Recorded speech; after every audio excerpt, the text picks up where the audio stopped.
to the kitchen. Today we're gonna tackle the vegan cheese sauce. So you can rest assured these are kid tested and approved, and I've scoured recipes in the internet to find one that actually works and tastes really good.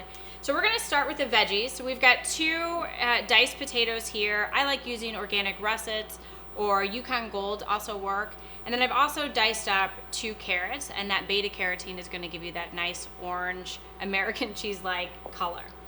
We're also gonna dice up an onion and use that as our base. We'll put that in first. So I'm gonna dice an entire onion. So I've got half here. And really, these are all going to be blended at the end, so you don't have to be too concerned as long as they're somewhat the same size. So I'm gonna heat, in this case, a tablespoon of olive oil or any other oil that works, but this is a lower heat, so olive oil will work in this application. Put our onion in there.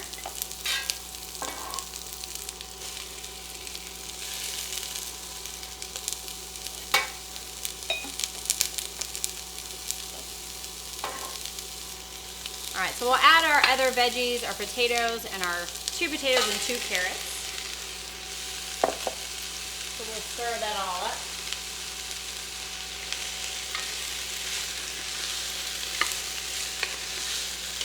I'm just gonna add a little bit of salt to these veggies because I love adding flavor along the way. So add those in. And then these are gonna cook, we're gonna add 1 cup of vegetable broth.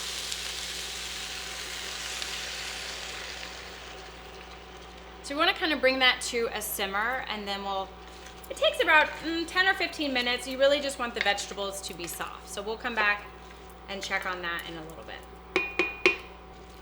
All right, so those have been going for a few minutes, and then I'm gonna add about a 1/4 cup of raw unsalted cashews.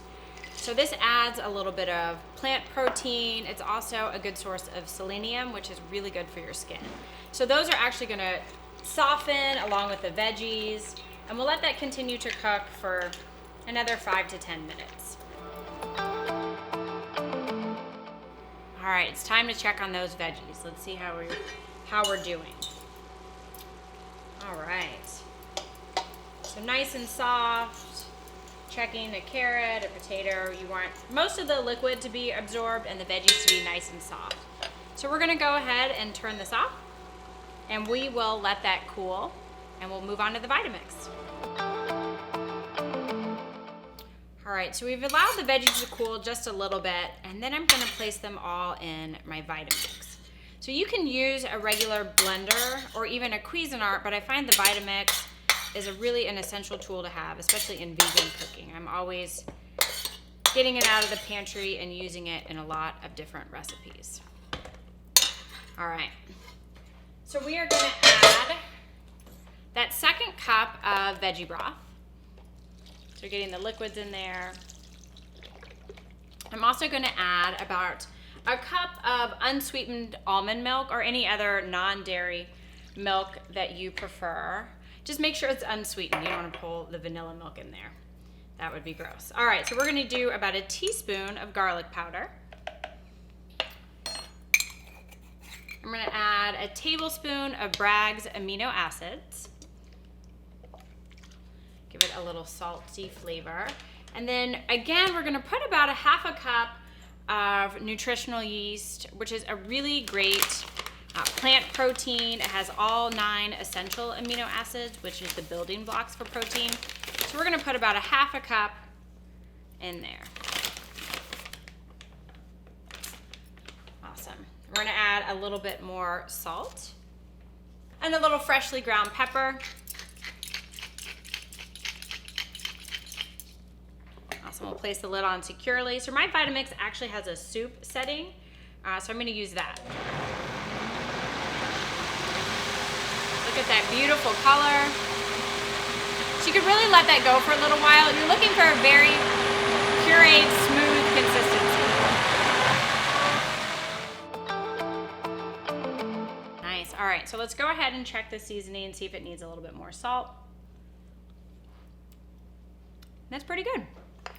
So this is great to use for homemade macaroni and cheese. You can use it in all kinds of other different recipes. But in a second, I'm going to show you how we'll turn this into nacho cheese. So we're back. We've made our cheese sauce base, and now we're going to turn it into nacho cheese. So here I've got a half a teaspoon of cumin and a full teaspoon of chili powder. I'm going to add the juice of 1 lime.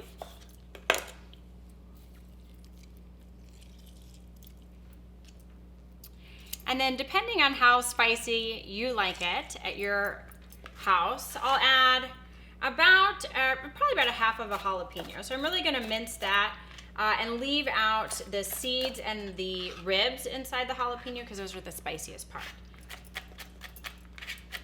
And getting that as fine.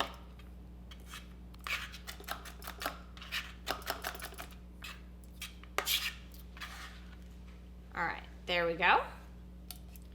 And then we're gonna add just a can of drained chopped tomatoes. So you can use fresh tomatoes, but I live in the Midwest and tomatoes are only good 1 month out of the year. So I've got the canned tomatoes drained. I'm gonna mix that up. And then we will add our cheese sauce. So I love this. It's really good to make. Obviously it makes a ton. So it's great to freeze and use a day of, obviously. But I end up making a batch to eat and then a batch or two to freeze. I love this in quesadillas and in tacos. And yum, this just looks so delicious. You wouldn't even know it's made of plants. All right, so here I have just a bowl of taro root chips, which I love. Again, sneaking in another source of veggies. And then I'm really just gonna serve that and just pour this nacho cheese sauce right over the top. This is great for an appetizer, for game day. The kids love it, an after school snack, and they'll never know it's all full of veggies. Let's see how we did. Cheesy and delicious.